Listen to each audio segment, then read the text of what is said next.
Apa kabar Pak? Saya bertanya sambil menjulurkan tangan kanan mengajak salaman ketika anak buahnya memperkenalkan diri saya. Ini Bosman Pak. Sang bapak berdiri menatap tajam mata saya sambil mengulurkan tangannya. Dia menjabat dengan mantap tangan kanan yang saya julurkan. Sembari mulutnya menjawab dengan nada datar dan tegas. Kabar baik, kamu bagaimana kabarnya? Demikian dia balik bertanya, tetap dengan nada datar tegas, intonasi Batak. Baik Pak, Alhamdulillah, saya menjawab sambil membungkukkan sedikit wajah saya. Bayangan saya teringat 30 tahun yang lalu sambil bertanya dalam hati, ini Bapak ingat gua nggak ya? Tapi pertemuan dahulu kan cuma sekilas, pakai nama code sign segala lagi. Pasti nggak berbekas di ingatannya. Ya sudah, saya pun tidak mempermasalahkan dialog pertanyaan di dalam hati saya tersebut. Apa kerja kau sekarang? Kalimat pertanyaan ini mengejutkan saya dan saya pun berpikir sekali lagi, dia ingat saya kali ya. Siapa Pak? Masih yang sama, membangun wirausaha sektor keuangan kecil-kecilan. Sambil menjawab, otak saya berpikir, lebih baik basa-basi bicara di permukaan. Yang penting saya bisa gali balik data beliau. Itu adalah kebiasaan bawah sadar bagi seorang manusia yang mempunyai platform berpikir berdasar threat analisis. Semua dilihat dari sisi ancaman dulu. Ancaman itu bisa berkurang atau hilang kalau kita dapat data dengan tepat, dapat informasi dengan tepat hingga knowledge solusinya bisa tepat. Begitu knowledge-nya kepegang, maka jadi tenang pikirannya. Karena itu tidak heran kalau beliau yang latar belakangnya kuat di intelijen, beliau lebih memilih bertanya dan menggali informasi terlebih dahulu. Dan di sisi kita yang lagi digali, hadirkan informasi sebanyaknya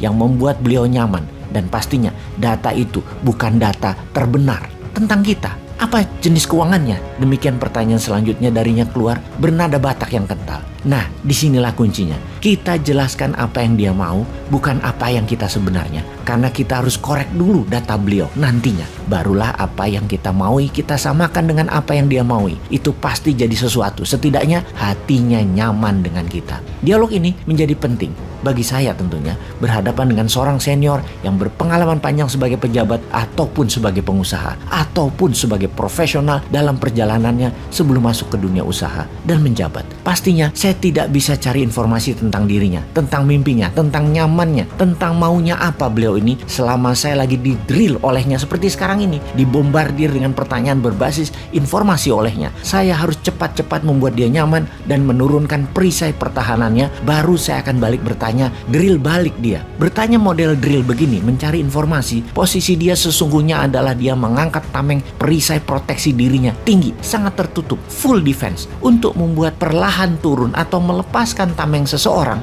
jawaban kita harus tepat. Saya pun menjawab, saya melihat peluang di bidang keuangan Pak. Karena untuk membuat Indonesia berdaulat, apa yang pemerintah lakukan sudah banyak, tapi tidak semuanya bisa teratasi. Masalah juga banyak. Jadi supaya pemerintah dan negara bisa maju dengan cepat dalam bidang ekonomi, menurut saya adalah bidang keuangan alternatif. Adalah salah satunya. Maka kami memfokuskan di sana Pak. Dan puji Tuhan, alhamdulillah, semua berjalan baik. Sangat baik bahkan. Kata puji Tuhan adalah terminologi yang pasti membuat dirinya nyaman. Di mana dia adalah seorang Nasrani, dia menerima kata tersebut pasti membuat dirinya nyaman. Saya memilih berasosiasi kata tersebut agar membuat dirinya nyaman. Dia tahu saya Islam. Dengan awal saya jelas mengatakan alhamdulillah ketika ditanya kabar. Dan terminologi kedua ini sengaja saya menggunakan kata puji Tuhan alhamdulillah yang sama arti harafiahnya. Sekali lagi, untuk menurunkan tameng pertahanannya dan berhasil. Sekilas mukanya berubah dengan sebuah kata puji Tuhan tersebut. Dia pun tersenyum tipis pas kata tersebut meluncur dari mulut si Sontoloyo ini. Kali ini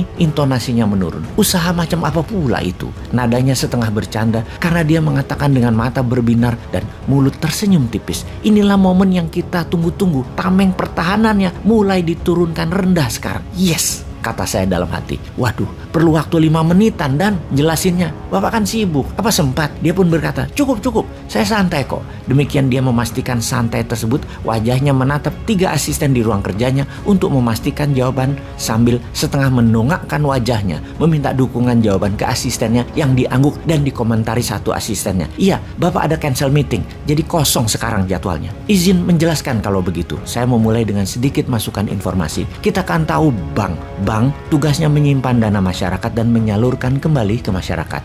Menyimpan dalam hal ini menabung. Menyalurkan dalam hal ini masalah pembiayaan. Biasanya kredit. Bank dapat fee bunga dari kredit. Dan untuk mengcover beban bunga deposito nasabah tersebut. Itu dikenal dengan istilah lending atau pinjaman. Nah, yang kami bangun bukan lending Pak, tapi funding. dengan konsep bagi hasil usaha, di mana para investor kalau di bank, penabung yang menabung tadi risikonya kecil karena kerugian atas risiko pemberian kredit yang menanggung pihak bank sampai batas tertentu. Kalau sudah lewat batas, ya kolaps juga banknya. Di sisi bisnis ini, di mana untuk keamanan nasabah, pinjaman bank mewajibkan adanya jaminan atau kolateral. Kalau di usaha ECF urun dana, investor yang menanggung resikonya. Namun peluangnya untuk mendapatkan keuntungan bisa 3-10 kali dari bunga bank. Di sisi investor mendapatkan saham kepemilikan usaha. Investor juga harus teliti memilih usaha UKM yang mau diinvest. Di sini memerlukan kedewasaan investor. Wajahnya masih datar, kemudian mulai berkerut kening, matanya menatap jauh, mikir rupanya dia.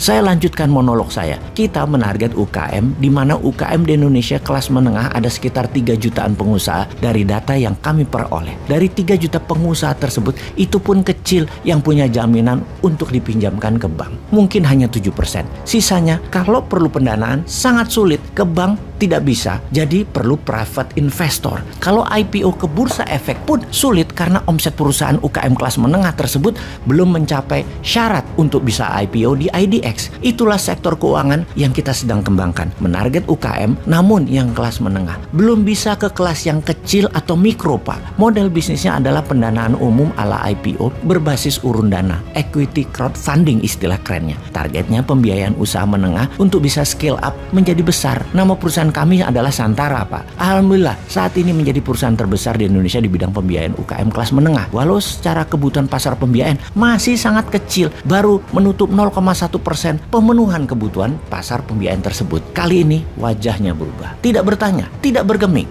Melihat hal itu, saya memutuskan memberanikan diri menambah data. Mudah-mudahan data ini adalah data yang membuat dirinya lebih nyaman lagi. Ya, saya gambling aja untuk menambahkan informasi tersebut. Saya pun berkata, ide ini Pak, sebenarnya saya sangat terinspirasi bagaimana Tiongkok membangun negaranya dari dalam, di mana pembiayaan bisa melalui Shanghai Stock Exchange seperti Bursa Efek Indonesia atau IDX. Kita bangun Bursa Efek UKM dan Startup versi Shenzhen Stock Exchange. Mendengar kata Tiongkok, wajahnya kembali berubah, bahkan lebih sumringah dari sebelumnya. Dia pun mengangguk-ngangguk kepala. Lalu dia bertanya, lalu kamu mau apa untuk pemerintah bantu?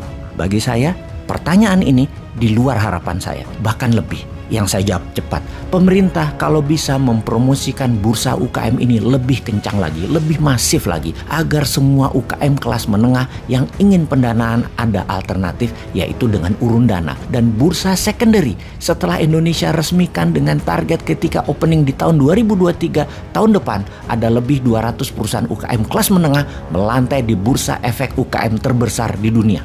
Kamu sudah siap untuk menjadikan itu semua kenyataan? Dia bertanya sambil melihat jam dinding yang saya tahu waktu bersamanya sudah di ujung pertemuan. Saya pun menjawab, sudah sangat siap. Sejak tahun lalu kami siap. Hanya tunggu momentum, tunggu dukungan pemerintah. Karena mengedukasi, membangun kekuatan bangsa dan negara memerlukan semua elemen penunjang. Dan negara terutama pejabatnya itu juga hal yang sangat penting. Di ujung kalimat itu wajahnya kembali datar, tak bergeming, mungkin sedang berpikir. Tidak tahu juga saya. Saya belum kenal banyak dengan dirinya sekarang. Sebagai seorang menteri koordinator, seorang opung yang sangat beragam pengalamannya. Baik sebagai profesional yang panjang sebelum dirinya menjadi pengusaha dan menjabat jabatan politik. Apapun jawabannya itu, saya menunggu diam dalam posisi duduk tegap sikap sempurna. Hingga sebuah kalimat terdengar di telinga saya. Ayah, habis sholat subuh anterin mas pertandingan bola ya. Itulah suara putra nomor 3 saya bicara dengan suara pelan memecahkan impian saya ini.